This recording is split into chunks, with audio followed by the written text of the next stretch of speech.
مش معقول يعني اروح اشتري العلبة ب120 جنيه. قلت بقى انا هحضرها في البيت واوفر فلوسي، واكيد الكمية دي كلها مش هتكون بالتمن ده. فروحت على طول بقى، نزلت كده جبت نص كيلو لحمة مفرومة وطلعت بسرعة. رحت جبت الطاسة بتاعتي وحطيت فيها معلقة كبيرة من السمنة. يعني ممكن تستخدمي سمنة او زبدة او زيت، ولكن انا بفضل انك تستخدمي سمنة. وجبت كمان نص كيلو من اللحمة المفرومة زي ما قلتلك، بس طلبت من الجزار ان هو يضيف لي عليهم 100 جرام من اللية، علشان انا عايزة اللحمة بتاعتي يكون فيها مادة دهنية، يعني كمية كويسة. فرمتها كويس جدا، وبعد كده بقى ابتديت ان انا اشوحها كويس جدا زي ما انتي شايفة كده.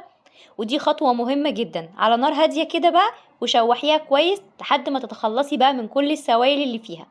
بعد كده هنبهرها بقى بشوية من الفلفل الأسود، شوية بقى من الحبهان المطحون، شوية من ورق الغار المطحون اللي هو ورق اللوري، وهنحط كمان شوية بقى من التوم البودر، معلقة صغيرة من البابريكا، معلقة صغيرة من الكمون، معلقة صغيرة من بهارات اللحمة. يعني بهاري كده.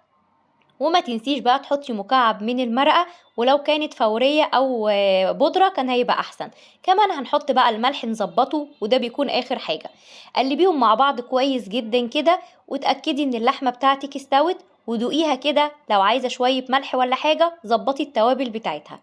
خلاص كده انا سويتها كويس وطفيت عليها على النار بقى. وبعد كده جبت كوباية مية، حطيت عليها معلقة كبيرة من الجيلاتين، ودوبتها كويس جدا. ما تستعجليش، اقعدي قلبي كويس جدا لحد ما يدوب معاكي زي ما انا عملت كده. ولو لسه مكمله معايا الفيديو، ما تنسيش تحطولنا لايك وتقولولي من اي مكان بتتابعوني، وما تنسوش الصلاه على النبي في الكومنتات. خلاص كده هجيب بقى الكبه بتاعتي او الخلاط، يعني اللي موجود استخدميه. حطي بقى اللحمه بتاعتك كده جوه الكبه، انا استخدمت هنا الكبه، لو انت عايزه تستخدمي الخلاط برضو مفيش اي مشكله، هقولك بس تعملي ايه واحنا شغالين دلوقتي. خلاص كده حطيت اللحمه، وبعدين ضفت لها بقى كوبايه الميه بالجيلاتين، وحطيت كمان نقطتين كده من لون الطعام الاحمر. وابتديت ان انا اخفقها كويس جدا. طبعا انا عملتها في الكبه فاتطحنت معايا بمنتهى السهوله. لو هتستخدمي انت بقى الخلاط، هتفضلي تقلبيها كده من الوقت للتاني، وتنزلي الاطراف علشان تتاكدي ان هي اتفرمت كويس جدا.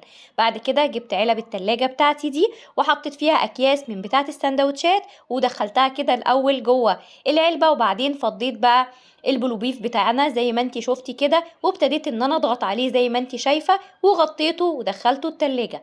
هندخله التلاجة مدة لا تقل عن 3 ساعات عشان نتأكد ان هو اتماسك. طبعا احنا حاطين الجيلاتين كمادة رابطة علشان تطلع لنا البلوبيف سليم كده.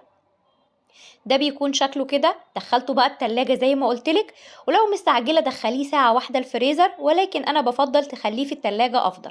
خلاص كده بعد 3 ساعات ده بيكون شكله طبعا واخد نفس اللون، عشان احنا حاطين له لون غذائي. لو انت مش عايزة تحطي لون غذائي براحتك خالص، ولكن هيبقى لونه لون اللحمة العادي. بس انا حطيت يعني منه نقطة كده علشان يكون زي اللي بنجيبه من بره. شايفين بقى حاجة كده ما شاء الله، اللهم بارك. اوعي تاني تشتريه من بره، فعلا انت هتحضريه وعارفه مكوناته ايه، وضامنه جوده اللحمه اللي انت مستخدماها، وبجد حاجه مضمونه. تعالوا بقى نجرب حته كده مع بعض. جبت بقى طاسه صغيره، وابتديت ان انا احط فيها قطع من البلوبيف اللي احنا لسه عاملينه. وبعد كده جبت بقى البيض بتاعي وحطيته. بصراحة طعمه بجد والله العظيم كان طعمه حلو قوي. انتوا لازم تجربوا الطريقة وتقولوا لي بقى رأيكم في الكومنتات، واللي يجرب يقول لي بقى ايه الأخبار. انا مستنية تعليقاتكم بتسعدني جدا. طبعا انا ظبطته وحطيت شوية ملح بس صغيرين، وبألف هنا والشفا. بس كده ربنا يحسن ما بين ايديكم.